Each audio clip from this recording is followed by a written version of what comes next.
ঢাকায় পাক দূতাবাস কর্মকর্তা আবরার আটকের পর ইসলামাবাদে বাংলাদেশ কর্মকর্তা জাহাঙ্গীরের নিখোঁজ রহস্য এখনো অজানা।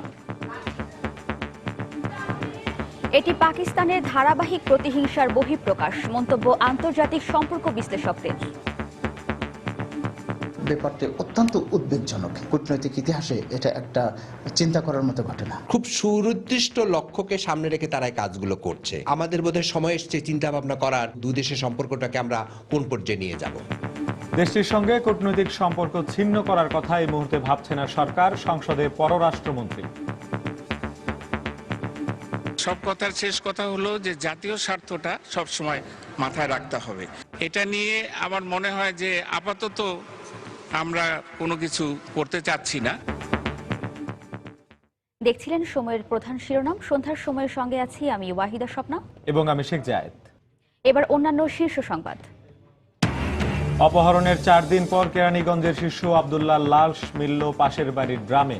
অভিযুক্ত প্রতিবেশী মোতাহারের বাড়িতে বিক্ষুব্ধ জনতার ভাঙচুর, আগুন।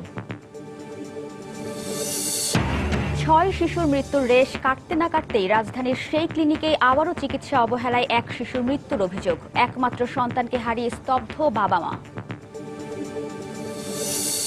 ত্যাগী নেতাদের কারণেই বারবার আঘাতের পরও নিশ্চিহ্ন হয়নি আওয়ামী লীগ। এম এ আজিজ ও নুরুল ইসলামের স্মরণ সভায় প্রধানমন্ত্রী। বেগম জিয়ার বিরুদ্ধে ড্যান্ডি ডাইং মামলার বিচার শুরু। তারেক প্রয়াত কোকোর স্ত্রী ও 2 মেয়ে সহ মোট আসামি 16 জন। এবং মন্ত্রিসভা থেকে জাতীয় পার্টির পদত্যাগের সিদ্ধান্ত নিয়ে রাজনৈতিক অঙ্গনে কৌতূহলের সৃষ্টি। নিজেদের পক্ষে সাফাই গাইছেন এরশাদ ও রওশনপন্থী নেতারা।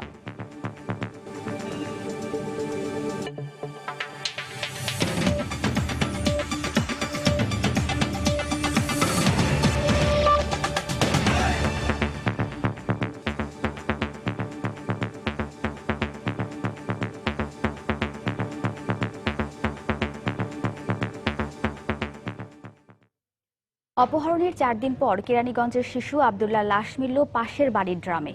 দুপুরে উপজেলার মুগারচর এলাকা থেকে তার লাশ উদ্ধার করা হয়। অভিযুক্ত প্রতিবেশী মোতাহারের বাড়িতে ভাঙচুর ও আগুন দেয় বিক্ষুব্ধ জনতা। পুলিশ জানায়, হত্যার পর শিশুটির লাশ প্রতিবেশী মোতাহারের বাড়িতে রাখা হয়েছে এমন খবরের ভিত্তিতে সেখানে অভিযান চালানো হয়। এ সময় বাসায় তল্লাশি চালিয়ে একটি ড্রাম থেকে আব্দুল্লাহর লাশ উদ্ধার করে পুলিশ। এই ঘটনায় মোতাহারের ছেলে ও মেয়ে সহ 3 জনকে আটক করা হয়েছে। ময়না তদন্তের জন্য নিহতের লাশ ঢাকা মিডফোর্ড হাসপাতালে পাঠানো হয়েছে। এদিকে এ ঘটনায় অভিযুক্ত মোতাহারের বাড়িতে ভাঙচুর চালায় বিক্ষুব্ধ এলাকাবাসী। পরে তার বাড়ি ও ব্যবসা প্রতিষ্ঠানে আগুন দেয় তারা। খবর পেয়ে ঘটনাস্থলে গিয়ে আগুন নিয়ন্ত্রণে আনে ফায়ার সার্ভিস। গত শুক্রবার অপহৃত হয় উপজেলার পশ্চিম মুগারচর প্রাথমিক বিদ্যালয়ের 5ম শ্রেণীর ছাত্র মোহাম্মদ আব্দুল্লাহ। এদিকে সন্তানের মৃত্যুর খবর পেয়ে গুরুতর অসুস্থ হয়ে পড়েন আব্দুল্লাহর বাবা মা। এই মুহূর্তে তাদেরকে রোহিতপুর স্বাস্থ্য কমপ্লেক্সে ভর্তি করা হয়েছে।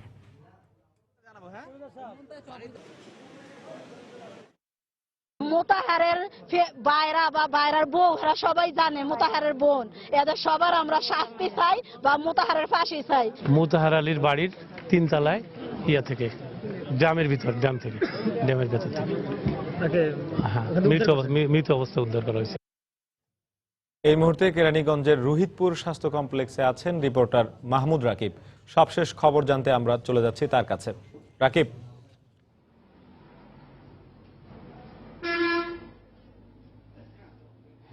আমি এই মুহূর্তে আছি রোহিতপুর জেনারেল হাসপাতাল, যেখানে কিন্তু কিছুক্ষণ আগে যে শিশুটিকে আজ হত্যা করা হয়েছে নির্মমভাবে, আপনি জানেন যে সেই শিশুটির বাবা মা আসলে শোকার্ত বাবা মা, তারা কিন্তু এই রোহিতপুর জেনারেল হাসপাতালে চিকিৎসা নিয়েছেন এবং তারা কিন্তু আমরা ঠিক কিছুক্ষণ আগে, এখন থেকে 10-15 মিনিট আগে তারা কিন্তু এখান থেকে চিকিৎসা নিয়ে এবং তাদেরকে কিন্তু স্যালাইন দেওয়া হয়েছে। তারপরে কিন্তু কিছুক্ষণ আগে বাসায় ফিরেছেন এবং আপনি বুঝতে পারছেন এখানে কিন্তু হাসপাতালেও যারা আছে তারাও কিন্তু আসলে ব্যাপারটিতে খুবই শোকার্ত হয়ে পড়েছেন, কারণ তারাও কিন্তু আসলে একটি কথাই বারবার বলছেন যে আসলে আমি আপনাকে আগেও বলেছি যে কিশোরটিকে মেরে ফেলা হয়েছে আব্দুল্লাহ, তার কিন্তু সম্পর্কে নানা হয় হত্যাকারী যে মোতাহার, একজন নানা আসলে কিভাবে তার নাতিকে আসলে এভাবে 5 দিন ধরে হত্যা করে একটি ড্রামের মধ্যে আটকে রেখে তার লাশ আটকে রেখে, এটা আসলে এখানকার মানুষ কিন্তু বলছেন আসলে একটি অভাবনীয় ব্যাপার, এটা আসলে একটি অসম্ভব ব্যাপার, একটি অমানবিক ব্যাপার।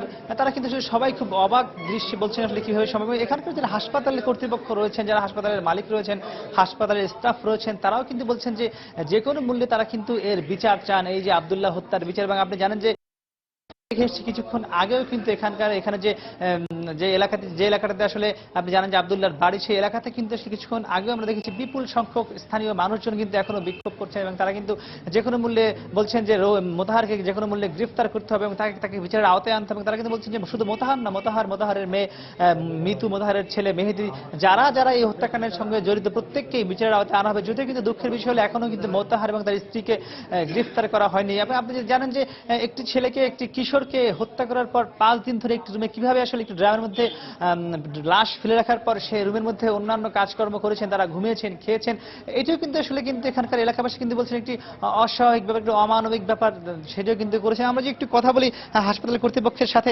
এনেও কিন্তু একটু বয়সী একজন মুরব্বী মানুষ এবং আমরা জানি মোতাহার যিনি হত্যা করেছে তিনিও কিন্তু 50 একজন ব্যক্তি। আসলে এই যে আসলে একটি ঘটনা আপনার এলাকায় ঘটেছে, 5 বছরের একটি ছেলেকে একজন তার নানা হত্যা করেছে, বিষয়টা আপনারা কিভাবে দেখছেন, আপনারা কি চান বিচার চান? এটা আমরা সম্পূর্ণ আমরা বিচার চাই এবং এই হত্যার দৃষ্টান্তমূলক বিচার চাই এবং এই হত্যা আমরা মেনে নিতে পারতেছি না। এটা আমাদের এলাকাবাসীর সবারই দাবি যে আমরা এটার সুষ্ঠু বিচার চাই।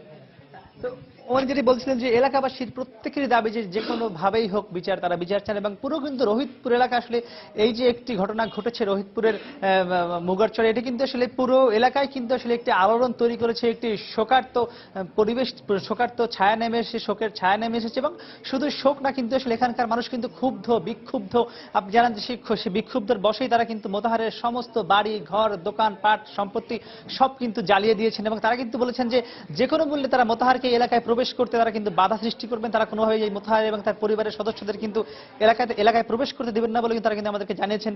তো মোটামুটি আসলে এই ছিল এখানকার সবশেষ অবস্থা। আর আব্দুল্লাহর বাবা মার অবস্থা আমি আপনাকে যেটি বললাম যে একটু আগে তারা চিকিৎসা নিয়ে বাড়ি ফিরেছেন। যদিও আসলে বাবা মা, আর আপনি জানেন যে নিশ্চয়ই বাবা মার কাঁধে যখন ছেলের লাশ ওঠে, এটা কিন্তু আসলে কোনো বাবা মাই কিন্তু মেনে নিতে পারেন না, তো তারাও মেনে নিতে পারছেন না। তারা এই মুহূর্তে বাড়িতে আছেন। এই ছিল এখানকার সবশেষ অবস্থা। জায়েদ। অপহরণের 4 দিন পর কেরানীগঞ্জে শিশু আব্দুল্লাহর লাশ উদ্ধার করেছে পুলিশ। এ বিষয়ে কেরানীগঞ্জ থেকে বিস্তারিত জানাচ্ছিলেন আমাদের রিপোর্টার মাহমুদ রাকিব। চলে যাচ্ছে পরের সংবাদে। চিকিৎসা অবহেলায় 1 সপ্তাহে 6 শিশুর মৃত্যুর ঘটনার রেশ কাটতে না কাটতেই রাজধানীর লালমাটিয়ার অভিযুক্ত সেই ক্লিনিকেই চিকিৎসা অবহেলায় মারা গেল আরও এক শিশু। এবারও একই অভিযোগ। এদিকে একমাত্র সন্তানকে বাঁচাতে বসতভিটা, সহায় সম্বল সবকিছু বিক্রি করে দেয়া বাবা মায়ের সম্বল এখন শুধুই হাহাকার। সন্তানহারা এক মায়ের এ যেন নিঃশব্দ আর্তনাদ। চোখে মুখে তার রাজ্যের বিস্ময়, অবিশ্বাস আর অসহায়ত্বের ছাপ স্পষ্ট। নিউমোনিয়ায় আক্রান্ত 2.5 বছরের ছেলেকে শনিবার উত্তরার একটি হাসপাতালে ভর্তি করান জামালপুরের ইসলামপুর এলাকার হতদরিদ্র জুলিয়া বেগম। সেখান থেকে শিশু হাসপাতালে পাঠানো হলে দালালদের প্ররোচনায় রোববার নিয়ে আসেন লালমাটিয়ার এশিয়ান কার্ডিয়াক হাসপাতালে। জুলিয়া ও তার স্বামীর অভিযোগ, ভর্তির পর থেকেই তাদের কাছে স্পষ্ট হয়ে ওঠে অবহেলার বিষয়টি। শেষমেশ বিয়ের পর 8 বছরের সাধনায় পাওয়া একমাত্র সন্তান মারফতকে সোমবার সন্ধ্যায় হারাতে হয় তাদের। বাড়ি ঘর বিক্রি করে 20,000 টাকা ক্যাশ ধরে হাতে দিয়ে দিছি। আমার বাচ্চাটা তো আপনারা বাঁচান, সাথে কোনো ভালো ডাক্তার নাই, ভালো সিস্টার নাই, ওই কি একটা লেরাবের একটা ডাক্তার আছে। এই ক্লিনিকেই গত বছরের অক্টোবরে 1 সপ্তাহে চিকিৎসা অবহেলায় প্রাণ হারায় 6 শিশু। এরপর উচ্চ আদালত ক্লিনিকটি বন্ধের নির্দেশ দেন। আদালতের নির্দেশের স্থগিতাদেশ নিয়ে ক্লিনিকটি পুনরায় চালুর কথা বলা হলেও তার কোনো প্রমাণ দেখাতে পারেনি কর্তৃপক্ষ। পেশেন্ট এক্সপায়ার করার পর যেটা হয়েছে যে বিভিন্ন লোকজন তার সাথে কথা বলে তার সেও পাগল হয়ে গেছে। শিশু মারফতের মৃত্যুর পর টাকা পয়সা দিয়ে বিষয়টি ধামাচাপা দেওয়ার চেষ্টা চালায় ক্লিনিক কর্তৃপক্ষ। পুলিশের উপস্থিতিতে স্থানীয় রাজনীতিকদের মধ্যস্থতায় সোমবার রাতে চলে দফায় দফায় দেন দরবার। আমি সোশ্যাল রিপোর্ট করলাম, প্রস্তুত করলাম বাচ্চার, আমি বাচ্চা লাশ মর্গে প্রেরণ করব, আইনানুগ ব্যবস্থা হবে। পুলিশের এমন আশ্বাসের পর ভোর রাতে একটি অ্যাম্বুলেন্সে করে মারফতের মরদেহ পাঠানো হয় জামালপুরে। সালাউদ্দিন সুমন, সময় সংবাদ, ঢাকা।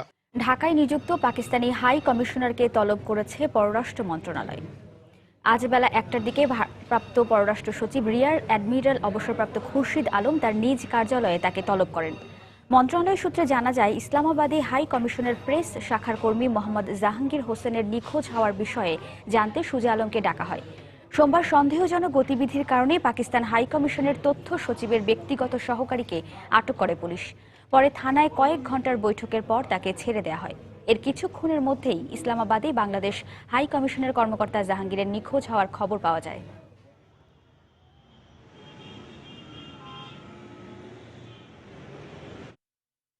সুনির্দিষ্ট অভিযোগের ভিত্তিতে বাংলাদেশে পাকিস্তান দূতাবাসের এক কর্মকর্তাকে আটকের কয়েক ঘন্টার মধ্যে ইসলামাবাদে বাংলাদেশ দূতাবাসের এক কর্মকর্তার নিখোঁজের ঘটনাকে প্রতিহিংসাপ্রবণ মানসিকতা হিসেবে দেখছেন আন্তর্জাতিক সম্পর্ক বিশ্লেষকরা।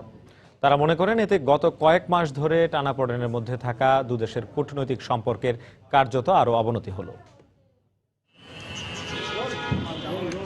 আবারও নতুন মোড় নিল বাংলাদেশ পাকিস্তান সম্পর্ক। সন্দেহজনক গতিবিধির কারণে ঢাকায় পাকিস্তান হাই কমিশনের কর্মকর্তা আবরার আটকের প্রায় একই সময়ে ইসলামাবাদে বাংলাদেশ হাই কমিশনের কর্মকর্তা জাহাঙ্গীর নিখোঁজের ঘটনাটিকে স্বাভাবিকভাবে দেখছে না দেশের কূটনৈতিক মহল। পরপর ঘটা দুটি ঘটনা কাকতালীয় নাকি পরিকল্পিত তা তাৎক্ষণিকভাবে বোঝা না গেলেও আন্তর্জাতিক বিশ্লেষকরা বলছেন বাংলাদেশের দূতাবাস কর্মকর্তা জাহাঙ্গীরকে নিরাপত্তা দেওয়ার দায়িত্ব ছিল পাকিস্তানের। সে দায়িত্ব পালনে তাদের অবহেলা স্পষ্ট। অন্যদিকে আবরার ছিল মানি লন্ডারিং সহ সুনির্দিষ্ট কয়েকটি অভিযোগে অভিযুক্ত।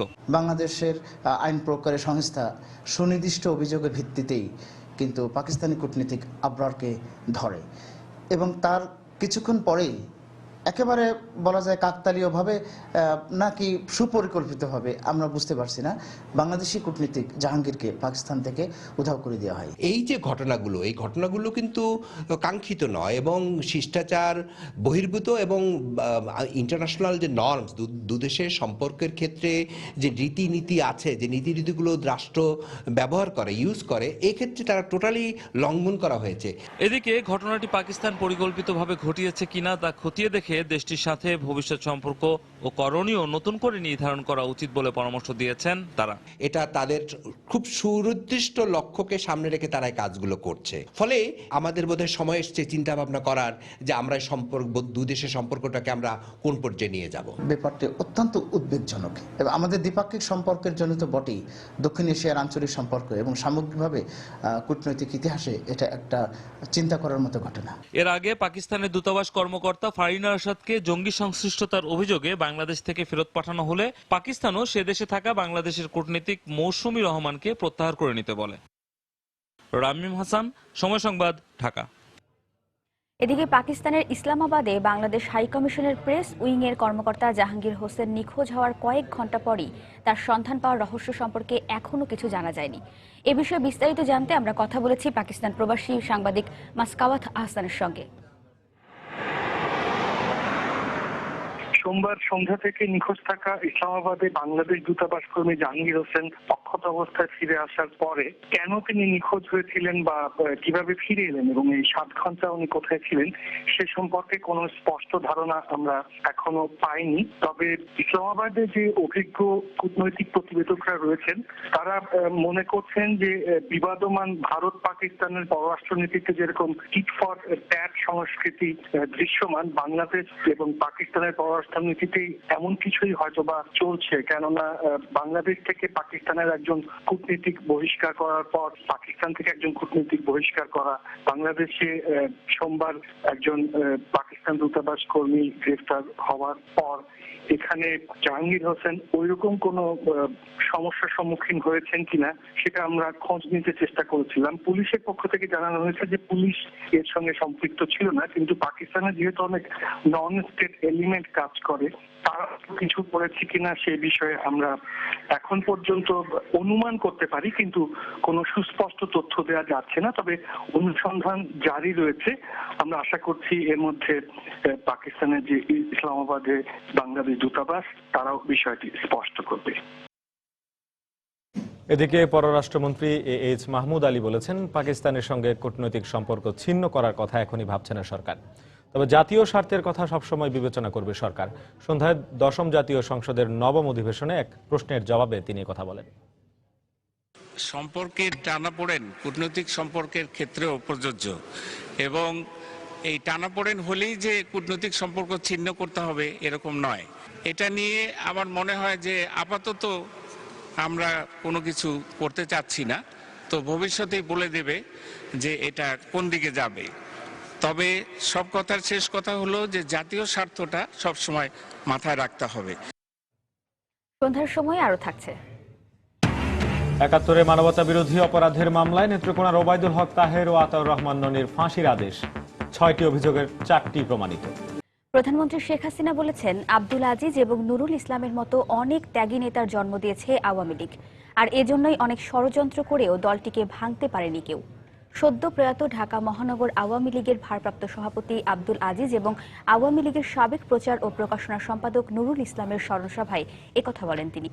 স্মরণসভায় এই দুই নেতাকে নিয়ে স্মৃতিচারণ করেন শেখ হাসিনা। বিশেষ করে ১/১১ পরবর্তীত প্রেক্ষাপটে ঢাকা মহানগর আওয়ামী লীগকে ঐক্যবদ্ধ রাখতে আব্দুল আজিজ যে ভূমিকা রেখেছিলেন সে কথাও স্মরণ করেন তিনি। তাদের মৃত্যুকে আওয়ামী লীগের জন্য এক অপূরণীয় ক্ষতি বলে উল্লেখ করেন প্রধানমন্ত্রী। তাদের ত্যাগের আদর্শকে অনুসরণ করতে আহ্বান জানান দলের নেতাকর্মীদের।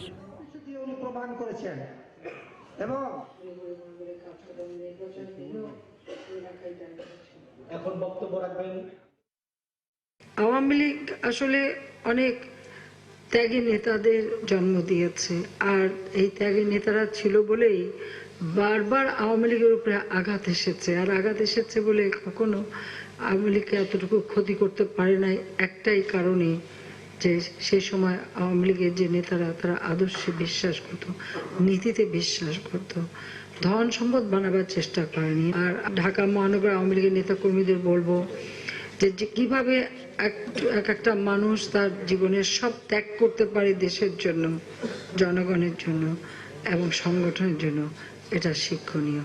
এই শিক্ষা যেন সকলে গ্রহণ করে এই সংগঠনকে আরো শক্তিশালী করে এগিয়ে নিয়ে যাবেন, তাহলেই আজিজ ভাইয়ের আত্মা শান্তি পাবে। বঙ্গবন্ধু শেখ মুজিব মেডিকেল বিশ্ববিদ্যালয়কে সুপার স্পেশালাইজড করার প্রকল্প সহ প্রায় ৫,০০০ কোটি টাকার ৯টি প্রকল্পের অনুমোদন দিল জাতীয় অর্থনৈতিক পরিষদের নির্বাহী কমিটি একনেক। সকালে রাজধানীর শেরেবাংলা নগরে প্রধানমন্ত্রীর সভাপতিত্বে প্রকল্পগুলোর অনুমোদন দেওয়া হয়। এ সময় বারডেম হাসপাতাল থেকে বঙ্গবন্ধু মেডিকেলে যাতায়াত সুবিধার্থে আন্ডারপাস নির্মাণের নির্দেশ দেন প্রধানমন্ত্রী। এই প্রকল্পে ব্যয় ধরা হয়েছে প্রায় ১,৫০০ কোটি টাকা। অন্যান্য গুরুত্বপূর্ণ প্রকল্পগুলো হচ্ছে তিতাস গ্যাস ফিল্ডে গ্যাস বের হওয়া নিয়ন্ত্রণ ও উন্নয়ন প্রকল্প এবং নগর অঞ্চলে ভবন সুরক্ষা প্রকল্প।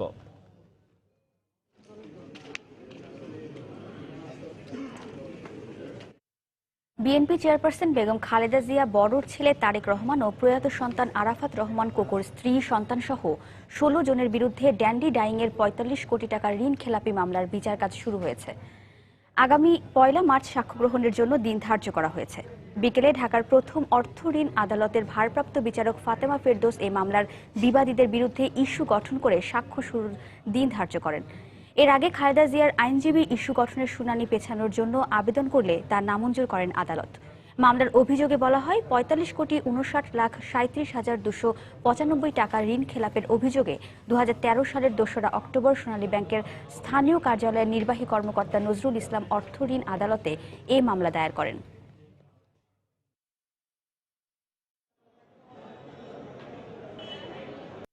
লেখক, প্রকাশক এবং পাঠকদের আনাগোনায় দ্বিতীয় দিনের মতো জমে উঠেছে অমর একুশে গ্রন্থমেলা। এই মুহূর্তে বাংলা একাডেমির মেলা প্রাঙ্গণে আছেন সহকর্মী পারমিতা হিম। বইমেলার খবরাখবর জানতে আমরা সরাসরি চলে যাচ্ছি তার কাছে। পারমিতা, মেলার দ্বিতীয় দিনে যেমনটা প্রত্যাশা করে থাকেন এখানকার প্রকাশকরা, এখানকার বিক্রেতা কর্মীরা যারা যেমন প্রত্যাশা করে থাকেন, ঠিক তেমনই পাঠকদের সমাগম এখানে রয়েছে। তবে এই বইমেলায় যতগুলো নতুন বই প্রকাশিত হবে এখনো কিন্তু সেই সব নতুন বই এখানে আসতে শুরু করেনি, এবং প্রতি বছরই আমরা এটাই দেখি যে কিছুদিন পরে, এক সপ্তাহ পরে সবগুলো বই, নতুন বইগুলো আসতে শুরু করে। তবে আজকে মেলায় মোট 7টি বই প্রকাশিত হয়েছে, নতুন বই, যেগুলো বাংলা একাডেমি তথ্য কেন্দ্র থেকে আমরা জানতে পেরেছি। আর এখন যেখানে আছি আমি দাঁড়িয়ে, আপনি জানেন এবার 15টি গুচ্ছে এই মেলাকে ভাগ করা হয়েছে, সোহরাওয়ার্দী উদ্যানকে ভাগ করা হয়েছে, যাতে পাঠকদের জন্য সুবিধা হয় এক একটি স্টল খুঁজে বের করতে, এবং পরিসর অনেক বাড়ানো হয়েছে। আমি এখন যেই চত্বরটিতে আছি এটির নাম আলিম চত্বর, এবং এখানেও বেশ কয়েকটি স্টল আছে। এখানে সবচেয়ে বেশি ভিড় যে স্টলটিতে, সেই ভিড়টি হচ্ছে খুব স্বাভাবিকভাবেই অন্য প্রকাশ, হুমায়ুন আহমেদের বই যেখান থেকে সবচেয়ে বেশি বের হয়ে থাকে, এবং আরো অনেক আমাদের দেশের বিশিষ্ট লেখকদের বই যারা বের করে থাকেন।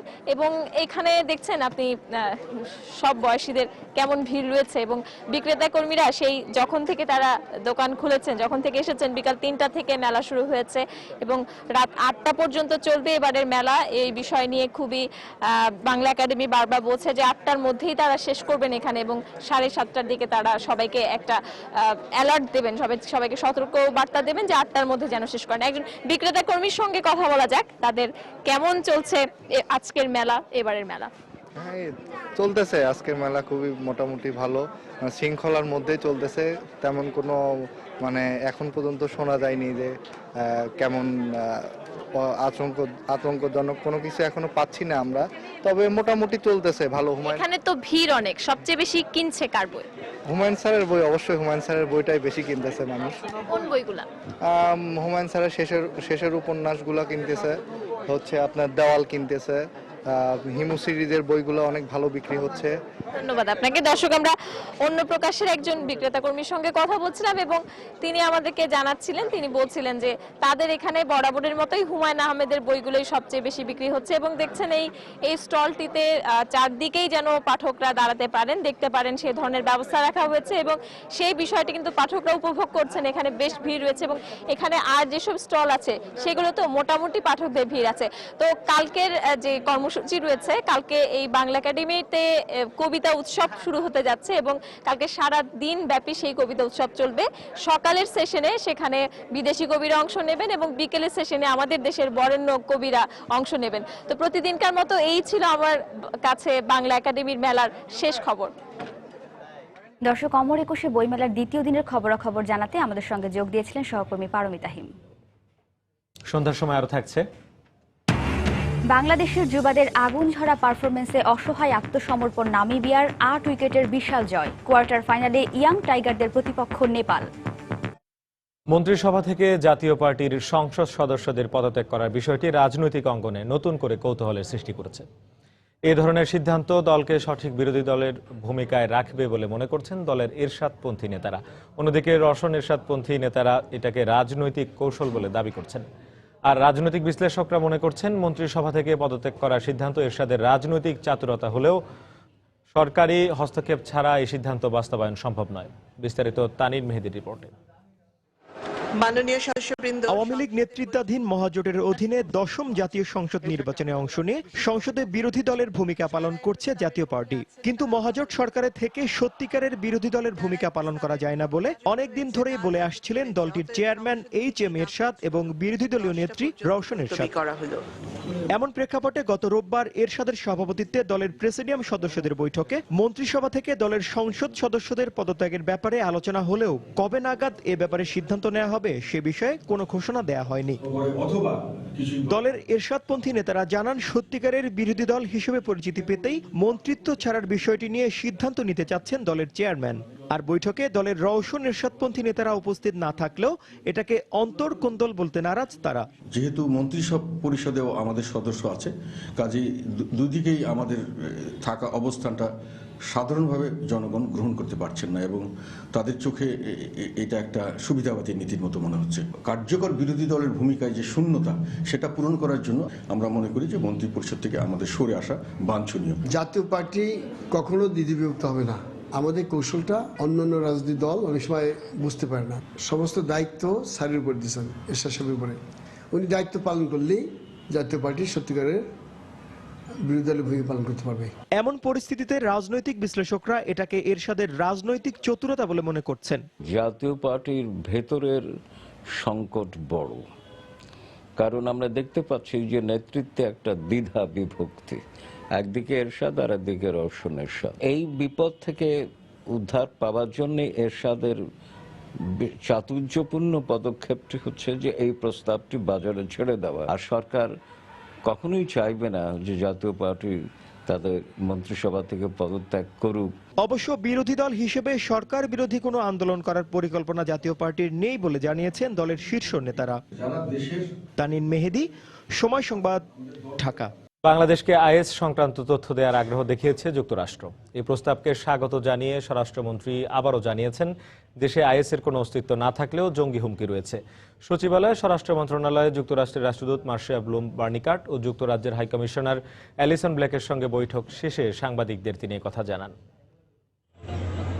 সম্প্রতি রাজধানীতে ইতালীয় নাগরিক হত্যা সহ দেশের বিভিন্ন স্থানে বিদেশি নাগরিক হত্যা ও হামলার ঘটনার পাশাপাশি কয়েক দফায় বিপুল পরিমাণ অস্ত্র উদ্ধার করা হয়। এতে বাংলাদেশে আইএসের অস্তিত্ব আছে কিনা তা নিয়ে নানা মহলে প্রশ্ন ওঠে। তবে দেশে আইএসের কোনো অস্তিত্ব নেই বলেই স্বরাষ্ট্র মন্ত্রণালয়ের পক্ষ থেকে দাবি করা হয়।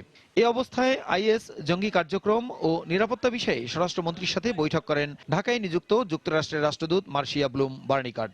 বৈঠক শেষে তিনি সাংবাদিকদের বলেন, সন্ত্রাস ও জঙ্গিবাদ মোকাবেলায় যুক্তরাষ্ট্র বাংলাদেশের পাশে থাকবে। পুলিশ একাডেমি ও বোম স্কোয়াডকে বিশেষ প্রশিক্ষণের ব্যবস্থা করেছে যুক্তরাষ্ট্র সরকার। এক্ষেত্রে যথেষ্ট অগ্রগতি হয়েছে। পাশাপাশি সন্ত্রাস, জঙ্গিবাদ ও মানি লন্ডারিং প্রতিরোধে বাংলাদেশের পাশে থাকবে যুক্তরাষ্ট্র। এ বিষয়ে স্বরাষ্ট্রমন্ত্রী বলেন, আইএসের জঙ্গি কার্যক্রম সম্পর্কে যুক্তরাষ্ট্রের বিশেষজ্ঞ সহায়তা নেবে বাংলাদেশ। তবে দেশে আইএসের অস্তিত্ব নেই বলে আবারও দাবি করেন তিনি। আমাদেরকে সব ধরনের সহযোগিতা করতে তারা রাজি আছেন to face terrorism, extreme terrorism যাকে বলে।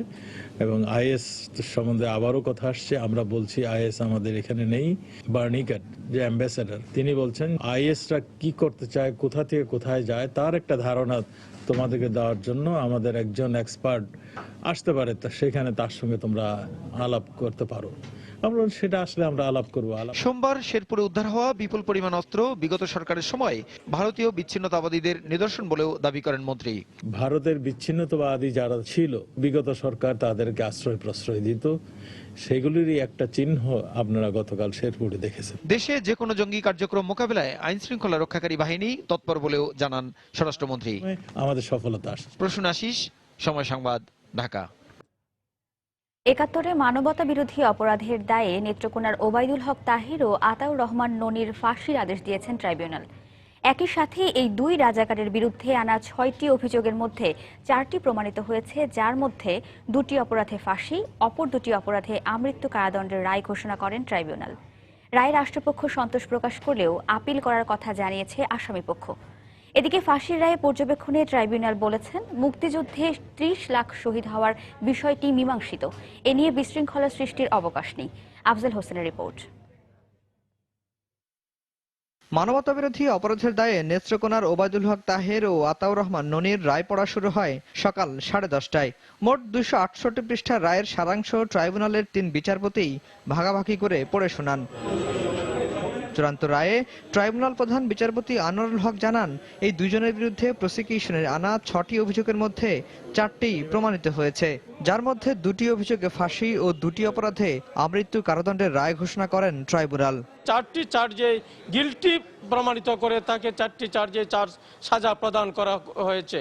চার্জ নাম্বার 3 এবং 5 সেখানে যে বারবারিক হত্যা করা হয়েছিল নৃশংসভাবে, সেই চার্জ নাম্বার 3 এবং 5-এ আসামিকে মৃত্যুদণ্ড প্রদান করেছেন। এ রায়ে অসন্তোষ প্রকাশ করে রায়ের বিরুদ্ধে উচ্চ আদালতে যাওয়ার ঘোষণা দিয়েছে আসামিপক্ষ।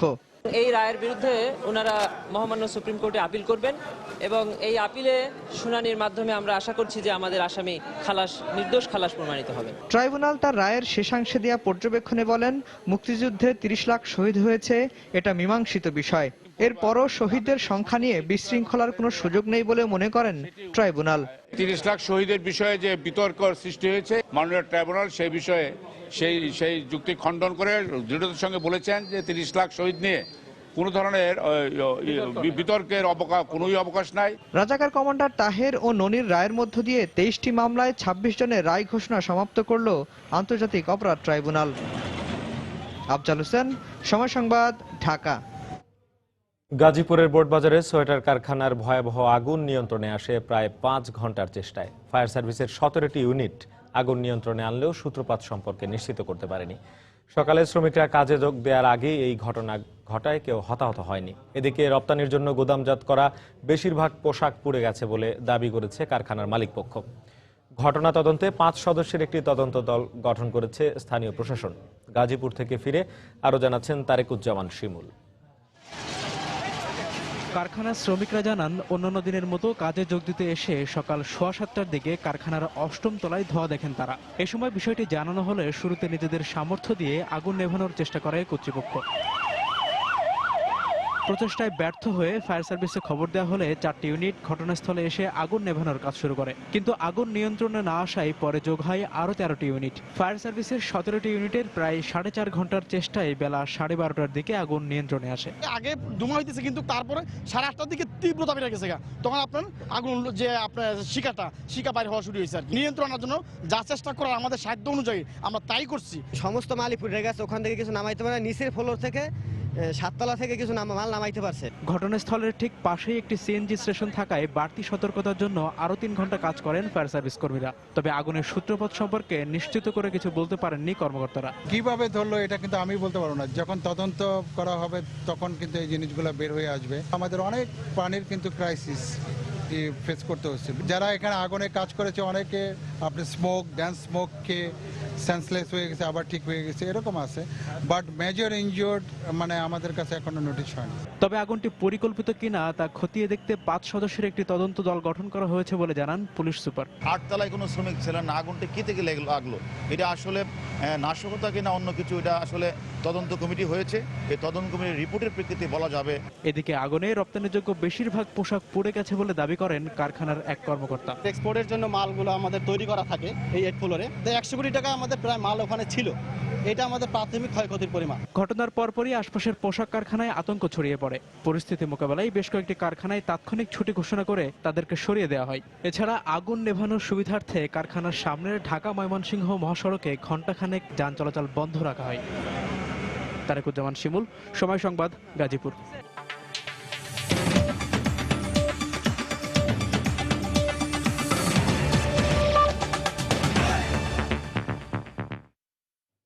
যুক্তরাষ্ট্রের আইওয়া অঙ্গরাজ্যে প্রেসিডেন্ট পদপ্রার্থী নির্বাচনে রিপাবলিকান মনোনয়ন প্রত্যাশী ডোনাল্ড ট্রাম্পকে হারিয়ে চমক দেখিয়েছে টেড ক্রুজ।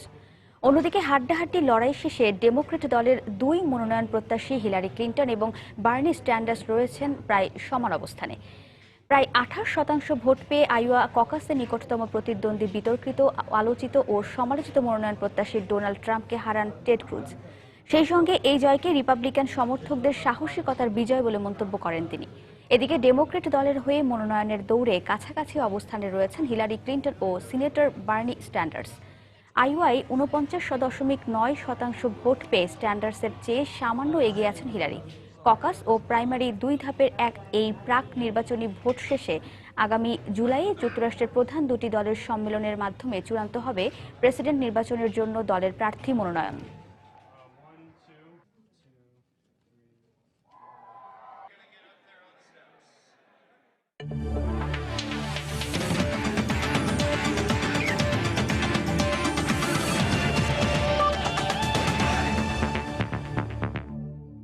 আইসিসি অনূর্ধ্ব 19 বিশ্বকাপ প্রসঙ্গ। নামিবিয়াকে গুড়িয়ে দিয়েছে স্বাগতিক বাংলাদেশ। কক্সবাজারে আফ্রিকার দেশটিকে 8 উইকেটের বড় ব্যবধানে হারিয়ে এই গ্রুপ চ্যাম্পিয়ন হয়েছে বাংলার যুবারা। এর আগে প্রথমে ব্যাট করতে নেমে ইয়াং টাইগারদের স্পিন ভেলকিতে তছনছ হয়ে নামিবিয়া অল আউট হয় মাত্র 65 রানে। জবাবে 34 ওভার বাকি থাকতে বিশাল জয় নিয়ে মাঠ ছাড়ে মেহেদী হাসান মিরাজের দল। 5 ফেব্রুয়ারি কোয়ার্টার ফাইনালে বাংলাদেশের প্রতিপক্ষ নেপাল। মিজানুর রহমান মিন্টুর ক্যামেরায় বিস্তারিত জানাচ্ছেন মাকসুম আলম খান।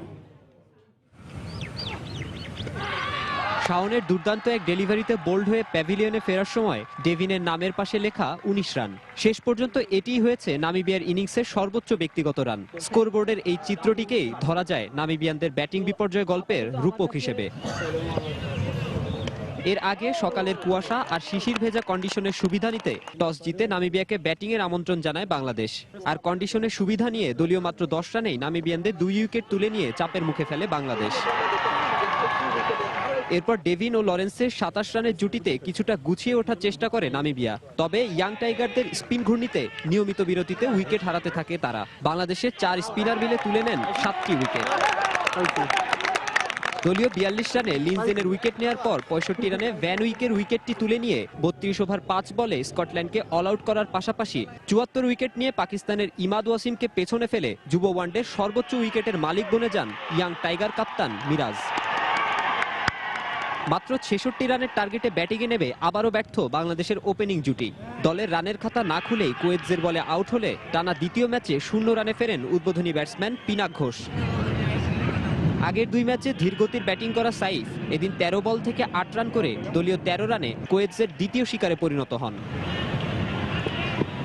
তবে আগের ম্যাচে সেঞ্চুরিয়ান নাজমুল হোসেন শান্ত ও জয়রাজ শেখ কোনো অঘটন ঘটতে দেননি। শেষ পর্যন্ত জয়রাজের অপরাজিত 34 ও শান্তর 14 রানে ভর করে জয়ের বন্দরে পৌঁছে যায় বাংলাদেশ। আর 2 ইনিংস মিলিয়ে মাত্র 48 ওভার 5 বলেই শেষ হয় এই গ্রুপের চ্যাম্পিয়নশিপ লড়াই। আমরা করব জয়, আমরা করব জয়, গ্যালারিতে চলছে এমনই বিজয় উল্লাস। আর চমক দেবার কথা বলে বাংলাদেশের সামনে প্রতিরোধী করতে পারেনি নামিবিয়া।